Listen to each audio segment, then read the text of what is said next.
Hello, my dear friend. Before we begin, I want you to take a breath, just one soft, intentional breath. Let the air settle around you. Let the noise of the day pause, because this moment, this quiet corner we've carved out together is just for you. Now let me ask you something. Have you ever looked in the mirror and felt like something was off, but you couldn't quite name it? Your clothes were fine, your makeup was there, your hair was done, and yet something about the reflection didn't feel like you. Or at least not the version of you that you want the world to see. If that sounds familiar, I want you to know you're not alone. We've all had that moment. Especially as we step into this season of life, our 50s and beyond, where the rules shift, the trends change, and sometimes the reflection feels like it's still catching up to the woman we've become inside. That's what we're going to talk about today, not trends, not anti-aging secrets, not how to look young, but something deeper, something more lasting, something I call the invisible language of elegance. It's the message your presence sends before you ever say a word. It's what people feel when you walk into a room. It's not about how expensive your shoes are or how flawless your foundation is. It's the story your appearance tells, quietly, gracefully, whether you realize it or not. And here's the truth no one tells us. Even the most well-meaning beauty and style choices, ones we've picked up from magazines, influencers, or even decades of habit, can sometimes do the opposite of what we intend. They don't always elevate us. Sometimes they gently dim our light, not because we did anything wrong, but because we forgot to ask, does this feel true to me now? See, we live in a world that shouts. It tells us to go bigger, bolder, younger, louder, more shimmer, more contour, more drama, more attention. And for a time, maybe that worked. But now we crave something different. We crave ease. We crave harmony. We crave beauty that whispers. And you know what? That kind of beauty, the kind that whispers, is far more powerful than anything that screams. Because when a woman is aligned with herself, when her outer appearance reflects her inner calm, her quiet confidence, her seasoned grace, people don't just see her.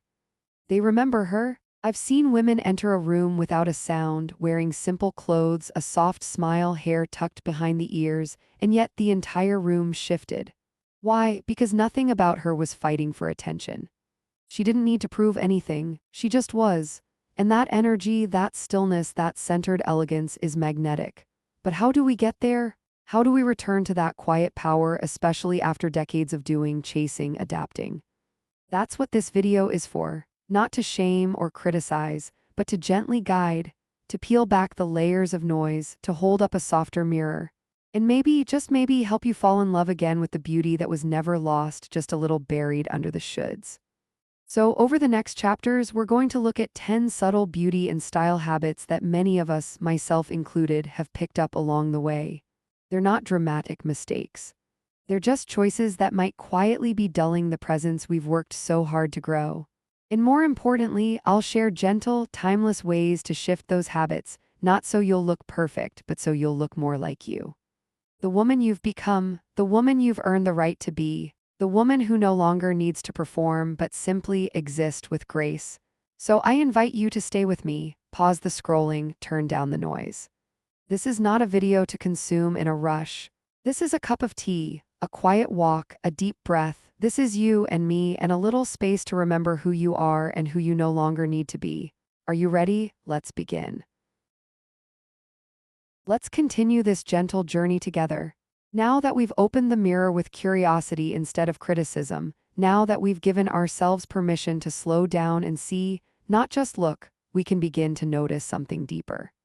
Because here's the quiet truth so many of us discover after 50, the pursuit of beauty that once felt empowering can slowly start to feel like a performance.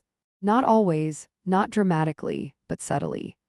Like a whisper under the surface saying, try harder. Try harder to look awake. Try harder to cover that spot. Try harder to compete with younger women. Try harder to stay relevant. Try harder to not look tired or dull or like you've let yourself go. And the hardest part? This voice doesn't shout. It's woven into our habits, into the way we apply mascara without thinking, into the moment we hesitate before leaving the house, wondering if we need a little something more, into the things we do out of routine, not because they reflect us anymore, but because we're afraid of what might happen if we stop.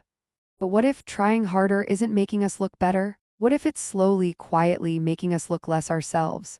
Let's look gently, no shame, no blame, at some of the most common beauty and style choices that many women over 50 make. Choices that are often encouraged by trends, praised online, and even sold to us as elegance. But in truth, they might be quietly stealing the grace we've worked so hard to earn. Let's begin with the eyes. We all know that eyes are the window to the soul, and lashes, they're the frame. But lately, that frame has become overwhelming. Eyelash extensions, lash lifts, serums, false lashes, fiber mascaras, there's nothing wrong with enhancing your eyes. But somewhere along the way, we stopped enhancing and started hiding. I've seen it in women who are smart, successful, and deeply thoughtful, yet their lashes are so thick, so long, so exaggerated that you can no longer connect with their gaze. The eyes are supposed to invite people in. But when lashes look like heavy curtains, they don't say, "Come closer." They say, "Look at me." Not you, just me, the lashes. And here's where it gets more subtle. Those heavy lashes don't just distract others. They send a message back to you that your natural features aren't enough. That beauty means covering, lengthening, exaggerating. But imagine this, you look in the mirror and see eyes that breathe, that reflect, that don't fight for attention but invite it. Soft, defined lashes, not perfect, not fake, just yours. You begin to believe again that softness is powerful, that grace doesn't require weight. And you start carrying that energy with you into every room. Because when you stop performing for the mirror, you start connecting through it. And speaking of performance, let's talk about lips. Social media is full of images of full, high-gloss, overlined lips. And again, let's be clear, there's nothing wrong with loving your lips. But when the liner is 3 shades darker than your natural tone and the gloss shines like glass, it doesn't whisper elegance. It shouts for validation. It says, "Notice me for this one part of me." But real elegance isn't about spotlighting one feature. It's about balance. It's about creating a harmony so fluid that no one can point to one thing, they just feel drawn to the whole woman. And here's something I've noticed. When a woman shifts from overlined lips to a soft, natural tone, something close to her real lip color, suddenly her expression becomes the focus. Her smile looks more sincere. Her energy feels more approachable. It's not about diminishing yourself. It's about inviting others to connect with your truth, not your outline. And then the skin, foundation can be a gift. A little coverage here, a gentle evening there. But the moment it becomes a mask, heavy, matte, chalky, or 2 shades off, it sends the message, "I need to hide." Even if you don't believe that consciously. And worse, when we apply foundation to erase every flaw, we end up erasing ourselves. Our skin stops breathing. Our stories, our freckles, our laugh lines, the slight shadows of living a full life, they get buried beneath a product that promised perfection. But no one connects with perfect. We connect with real. When you wear foundation that melts into your skin, that lets your complexion glow softly, even with its imperfections, people don't notice the makeup. They notice you, your warmth, your vitality, your presence. The same goes for brows. Eyebrows frame the face, and when they're well-shaped, they elevate everything. But when they're overly laminated, tinted too dark, drawn on in stiff arches or bold blocks, they overpower. They create a sense of trying too hard, of working against your natural lines instead of flowing with them. Elegance doesn't live in effort. It lives in ease. When your brows are soft, natural, gently filled, they reflect a woman who knows who she is. Not because she controls every detail, but because she's learned to trust her own face. And then we arrive at something we touch every day, often without noticing, our nails. There's a reason well-kept nails feel so satisfying. They suggest self-care, attention, presence. But when nails are too long, pointy, heavily decorated, or neon bright, they can send a different message. Not one of creativity, but of contradiction. You may be wearing a simple silk blouse and tailored pants, but if your nails are sharp, glittering, or crowded with art, it breaks the harmony. It distracts. It competes. Elegance never competes, it supports. And when nails are soft, clean, neutral, polished in classic shapes, they become part of your energy, not the focus of it. They whisper, "I care, but I'm not chasing." And now a little mystery, let's talk about scent. Perfume is invisible yet unforgettable. It's a signature, a presence, a memory, but it can also be a misstep. Too much sweetness, those cotton candy, bubblegum, syrupy sprays might feel fun or nostalgic. But on a grown woman, they can clash with your depth. They say, "I want to be seen as playful," when in truth you've earned the right to be remembered for your wisdom. The most elegant scents don't arrive in clouds, they linger softly. They're discovered, not announced. A touch on the wrist, a trace behind the ear, florals with roots, musk with memory, woods that warm with time. When your scent matches your energy, calm, assured, warm, people don't just like the way you smell. They feel something when you walk by. And here's what all of this comes down to: the habits that quietly cheapen your appearance rarely scream. They whisper too, but they whisper insecurity, effort, strain, disconnection.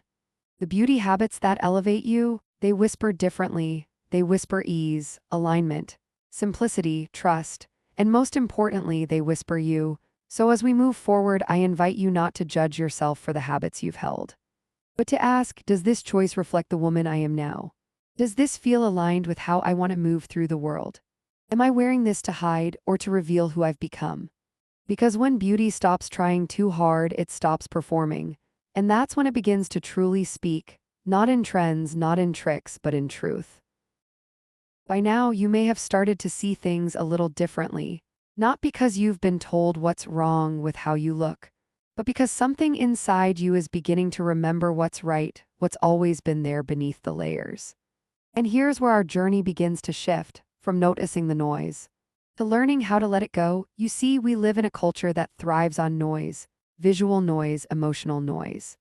Endless messages about what's missing, what needs fixing, what we should be doing more of. Even when we think we're making our own choices, how to do our hair, what shoes to wear, what shade of lipstick feels right, those choices are often shaped by voices that aren't ours. Sometimes they sound like beauty commercials, sometimes like our younger selves trying to keep up. Sometimes they whisper through our doubts: if I let go of this, will I still be seen? If I stop trying, will I disappear? But the truth is, real elegance doesn't come from holding on tighter. It comes from the radical act of releasing. Letting go doesn't mean giving up. It means clearing space for authenticity, for alignment, for ease. Because the most magnetic women in the world, they're not trying to be seen, they simply are. So let's explore what it might look like and feel like to start letting go, not all at once, not perfectly, but gently, one choice at a time. Let's begin where many of us feel it first, in our closets. How many items hang in your wardrobe that no longer reflect who you are, but you keep them just in case you lose a few pounds, just in case that trend comes back, just in case you go to that event where you need to look, what, young, impressive, hidden. But every time you stand in front of that closet, you're not just choosing clothes, you're choosing energy. And when your clothes don't match the woman you are now, getting dressed feels like a negotiation instead of a celebration. So here's an invitation: let go of what no longer fits, not just your body, but your spirit. Keep what feels like you, not the you from 10 years ago, not the fantasy version of you, the now you, the clear-eyed, kind-hearted, wiser than ever woman who deserves to feel at ease in every fabric she wears. And while we're here, let's talk about fabric. Elegance isn't about how expensive your clothing is. It's about how cared for it is. A simple cashmere sweater, lovingly maintained, says more than the flashiest designer piece covered in pills and pet hair. You don't need more clothes, you need intention. That lint roller by the front door, that's not a superficial detail, it's a silent statement. It says, I respect myself enough to tend to the small things. Because how we care for what we wear reflects how we care for ourselves. And when you begin to move through the world knowing that everything touching your skin was chosen with love, you don't just look polished, you feel honored. Now let's turn inward. What else are we holding onto that no longer serves us? Old stories, like the one that says your hair must be full and voluminous to be feminine, or that only long, flowing hair is soft, or that gray hair must be hidden, or that letting yourself go natural means you've given up. But what if softness doesn't come from volume, but from honesty? What if gray isn't something to be ashamed of, but to be embraced like silver threads of wisdom? What if simplicity isn't plain, but powerful? Your hairstyle doesn't need to prove your worth. It only needs to align with your truth. When you choose a cut that suits your lifestyle, a shape that moves with your face, a texture that feels like you stop fighting your reflection, and you start celebrating it. Even your walk changes. Because nothing weighs heavier than trying to maintain a version of beauty that doesn't belong to you anymore. But when you release the performance, you begin to move in your body, not around it. You stand taller because you're not hiding. You speak slower because you're not rushing to earn space. You make eye contact because you're no longer distracted by your own doubt. And that, my dear friend, is where elegance lives.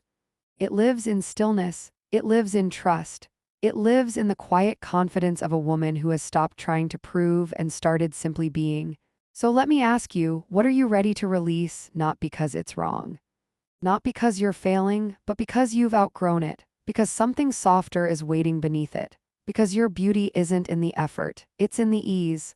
Maybe it's the contour palette you no longer enjoy using.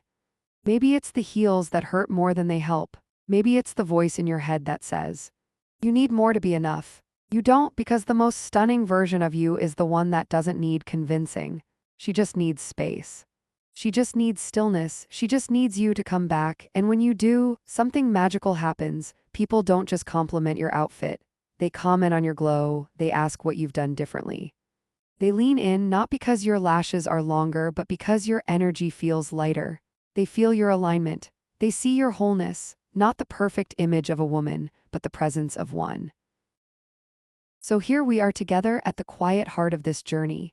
You've walked with me through awareness, through release, through the soft unraveling of habits you may have carried for years. And now we arrive at what remains when the noise fades. At what rises when the performance ends. At what was never gone, just waiting to be remembered. True elegance. But not the kind we find in magazines or runways, not the kind stitched into labels or learned from makeup tutorials. The kind that lives within you, the kind that speaks without sound, the kind that lingers not on your skin, but in your presence. You've seen it before. Maybe in a stranger at the grocery store who wore no makeup but held her head high with a peace you could feel from across the aisle.